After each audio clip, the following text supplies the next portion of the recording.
مصطفیٰ سے جسے مصطفیٰ سے محبت نہیں ہے، جسے مصطفیٰ سے محبت نہیں ہے، وہ جھولا اٹھائے جہنم میں جائے۔ کہ تشریف لائیں اور تقریر پیش فرمائیں حافظ محمد حراز۔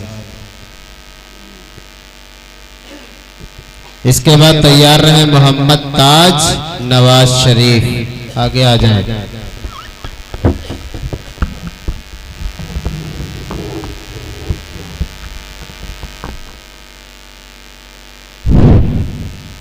الحمد لله وحده والصلاة على من لا نبي بعده وعلى آله وأصحابه وأزواجه وذرياته أجمعين، أما بعد، فأعوذ بالله من الشيطان الرجيم، بسم الله الرحمن الرحيم، كل نفس ذائقة الموت وإنما توفون أجوركم يوم القيامة، فمن زحزح عن النار وأدخل الجنة فقد فاز، وما الحياة الدنيا إلا متاع الغرور۔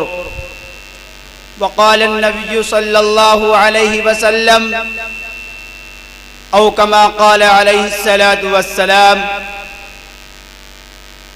صدر محترم اور حاضرین جلسہ، آج میں آپ حضرات کے سامنے ایک ایسا موضوع، ایک ایسا عنوان، ایک ایسا مسئلہ اور ایک ایسا نظریہ انشاءاللہ بیان کرنے کی کوشش کروں گا جو اختلاف سے بالاتر ہے۔ میرے دوستو، دنیا میں ہر مسئلے، ہر فلسفے، ہر نظریے پر اختلاف موجود ہے، مگر دنیا کے کسی خطے، کسی فلسفے، کسی نظریے میں اس بات پر کوئی اختلاف نہیں۔ دنیا کا کوئی بھی فرد، دنیا کا کوئی بھی گروہ، دنیا کی کوئی بھی حکومت و سلطنت اس بات کا انکار کرنے والی نہیں۔ آپ کو دنیا میں ایسے لوگ بھی مل جائیں گے جو خدا واحد کا انکار کرتے ہیں، آپ کو دنیا میں ایسے لوگ بھی مل جائیں گے جو آسمانی کتابوں کا انکار کرتے ہیں، آپ کو دنیا میں ایسے لوگ بھی مل جائیں گے جو انبیاء کرام کا انکار کرتے ہیں، آپ کو دنیا میں ایسے لوگ بھی مل جائیں گے جو جزا اور سزا کا انکار کرتے ہیں، آپ کو دنیا میں ایسے لوگ بھی بے شمار مل جائیں گے جو قبر اور حشر، جنت اور دوزخ کا انکار کرتے ہیں، مگر آپ کو دنیا میں ایسا کوئی شخص نہیں ملے گا جو اس چیز کا انکار کرتا ہو۔ وہ چیز کیا ہے؟ وہ ہے موت۔ موت کا کوئی شخص انکار کر ہی نہیں سکتا، کیونکہ موت ایک اٹل حقیقت ہے، موت ایک ناقابل تردید حقیقت ہے، موت ایک نہ بدلنے والا فیصلہ ہے جس کا مشاہدہ ہر انسان اپنی دونوں آنکھوں سے اپنے گاؤں گلی کوچوں میں کرتا رہتا ہے۔ اس روئے زمین پر رہنے والے ہر شخص، ہر قوم، ہر گروہ کو اس بات پر یقین ہے کہ ایک نہ ایک دن اس عمر ناپیدار کو ختم ہونا ہے۔ ہر شخص کو اس بات پر یقین ہے کہ ہر شخص کو اس بات کا یقین ہے کہ ایک نہ ایک دن موت آئے گی اور زندگی کی تمام منصوبوں کو خاک میں ملا کر رکھ دے گی۔ ہر شخص کو اس بات کا یقین ہے کہ موت کے آنے کا وقت ہوگا، وہ آ جائے گی۔ نہ تو اسے بادشاہوں کے قلعے روک سکتے ہیں، نہ ہی بلند و بالا عمارتیں اور دیواریں اس کی راہ میں حائل ہو سکتی ہیں۔ ہر شخص کو اس بات کا یقین ہے کہ موت نہ تو فرعون جیسے متکبر کو چھوڑتی ہے اور نہ ہی ابراہیم جیسے خلیل اللہ کو چھوڑتی ہے۔ ہر شخص کو اس بات کا یقین ہے کہ موت نہ تو نمرود جیسے مردود کو بخشتی ہے اور نہ ہی موسیٰ جیسے کلیم اللہ کو بخشتی ہے۔ ہر شخص کو اس بات کا یقین ہے کہ موت کی نظر میں افلاطون اور ستون اور لقمان جیسے بڑے بڑے اور ابو جہل اور ابو لہب جیسے بڑے بڑے نادان برابر ہیں۔ ہر شخص کو اس بات کا یقین ہے کہ موت سے نہ تو ابو بکر عمر محفوظ رہ سکے اور نہ ہی کائنات کے سردار جناب محمد رسول اللہ صلی اللہ علیہ وسلم محفوظ رہ سکے۔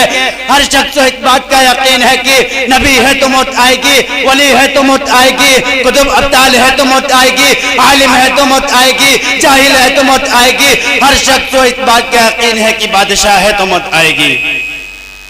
ہر شخص کو اس بات کا یقین ہے کہ بادشاہ ہے تو موت آئے گی، فقیر ہے تو موت آئے گی، غریب ہے تو موت آئے گی، امیر ہے تو موت آئے گی۔ ہر شخص کو اس بات کا یقین ہے کہ قوی و طاقتور ہے تو موت آئے گی، ضعیف و ناتواں ہے تو موت آئے گی۔ ہر شخص کو اس بات پر یقین ہے کہ قوی مرد ہے تو موت آئے گی، عورت ہے تو موت آئے گی، بچہ ہے تو موت آئے گی، بوڑھا ہے تو موت آئے گی۔ ہر شخص کو اس بات کا یقین ہے کہ محلوں میں زندگی گزارنے والا ہے تو اس کو بھی موت آئے گی، گھاس پھوس کی جھوپڑی میں رہنے والا ہے اس کو بھی موت آئے گی۔ اسی بات پر اپنی تقریر کو ختم کرتا ہوں اس شعر کے ساتھ۔ ہوئے نامور بے نشاں کیسے کیوائیں اور تقریر پیش فرمائیں عبید الرحمن۔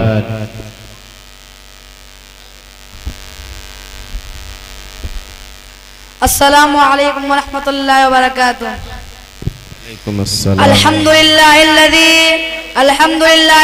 انزل القرآن فی شہر رمضان والصلاة والسلام علی محمد رسول اللہ صلی اللہ علیہ وسلم۔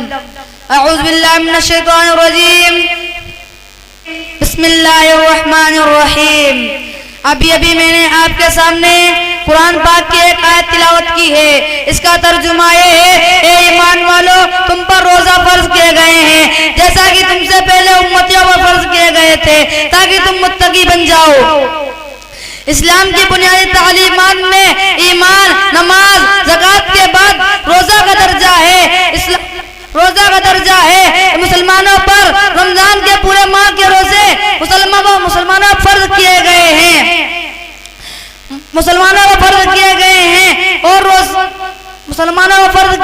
ہیں، روزہ ایک ایسا عمل ہے جو ہمیں فرشتوں کے سامنے رکھا کرتا ہے۔ فرشتے نہ کھاتے ہیں نہ پیتے ہیں، ان کی پوری زندگی احکام الہی کی تعلیمات میں گزرتی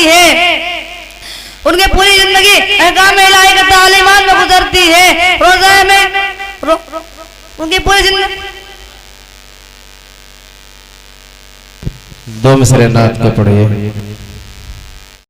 کے سامنے نور نظر ہوتے تو کیا ہوتا، نظر کے سامنے نور نظر ہوتے تو کیا ہوتا، مدینہ آنے جانے کو جو پر ہوتے تو کیا ہوتا، مدینہ آنے جانے کو جو پر ہوتے تو کیا ہوتا، حکومت روز ہی ہم پر نئے الزام لاتی ہے، اگر اس دور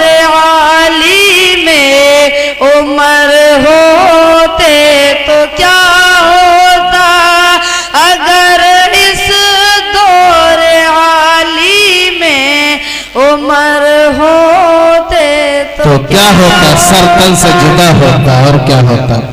بہت خوب جی پڑھیے، بس چلیے کوئی بات نہیں۔ اب ہم گزار قریری مقابلہ مکمل